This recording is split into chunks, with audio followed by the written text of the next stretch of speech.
நண்பர்களே, வணக்கம் நண்பர்களே.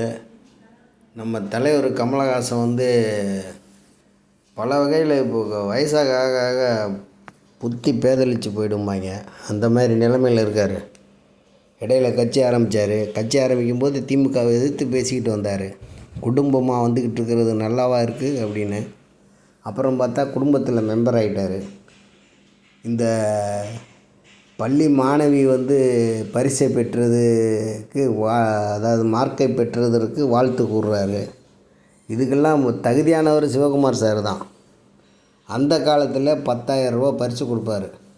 இந்த மாதிரி யாரை வச்சு, அவங்க அம்மா பழனியம்மான்னு ஒரு அம்மா இருப்பாங்க, அவங்களுடைய சொந்த தாய். அந்த அம்மா வச்சு ஒரு 10,000 பரிசு கொடுத்து 2வது பரிசு 3வது பரிசுன்னு கொடுத்து ஃபோட்டோ போட்டு தினத்தந்தியில் அந்த காலத்துலேருந்து வரும். இப்போ அது அகரம் ஃபவுண்டேஷன் அவங்க பையன் பெருசாக பண்ணிட்டான். இப்போ அதை அவங்க பையன் சூர்யா மிகப்பெரிய லெவலில் கொண்டு அகரம் ஃபவுண்டேஷன்னு 1000 கோடி கிட்டத்தட்ட அதில் டர்ன் ஓவர் பண்ணி படிக்க வச்சுக்கிட்டு இருக்காங்க. அவ்வளோ பக்காவாக பண்ணுறாரு. இந்த ரெட்ரோங்கிற படத்தில் கூட 10 கோடி ரூபா மனசார யார் கொடுப்பாங்க கல்விக்கு. ஒரு பொண்ணை பார்த்து கமலஹாசன் பேசிட்டாருங்கிறதுக்காக பெருமையாது.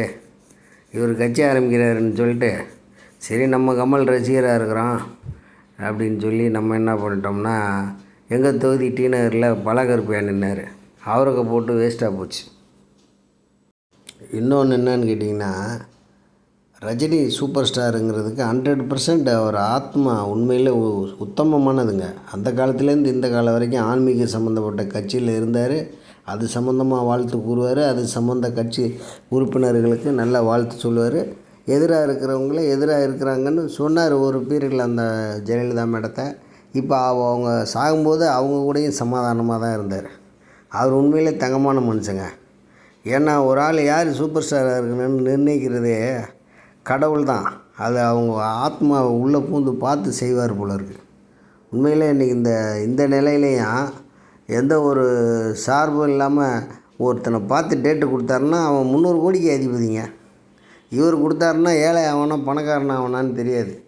ரெட் செயின் மாதிரி ஏதாவது ஒரு மூவிஸ் வாங்கி இப்படிலாம் வியாபாரம் பண்ணணும்னு கற்றுக் கொடுத்துட்டு, அந்த கற்றுக் கொடுத்ததுலேருந்து வருமானம் வந்துருச்சுன்னா அப்புறம் அங்கேயே போய் ஒரு செயினை போட்டு பிடிச்சிக்கங்கன்னு சொல்லி கையை கொடுத்துட்றது போல இருக்குது. இப்படி வாழ்க்கை வாழ்ந்தால் எப்படி சூப்பர் ஸ்டார் ஆக முடியும்? பத்தாததுக்கு கையை கொஞ்சம் கம்மி பண்ணி காட்டுறது, வயிறை பெருசாகி காட்டுறது, பல்லை எடுப்பை வச்சு காட்டுறது, இல்லாத வேலைலாம் பண்ணி கடைசியில் சூப்பர் ஸ்டாரே கிடையாது. நிலமை அப்படி ஆயிடுச்சு.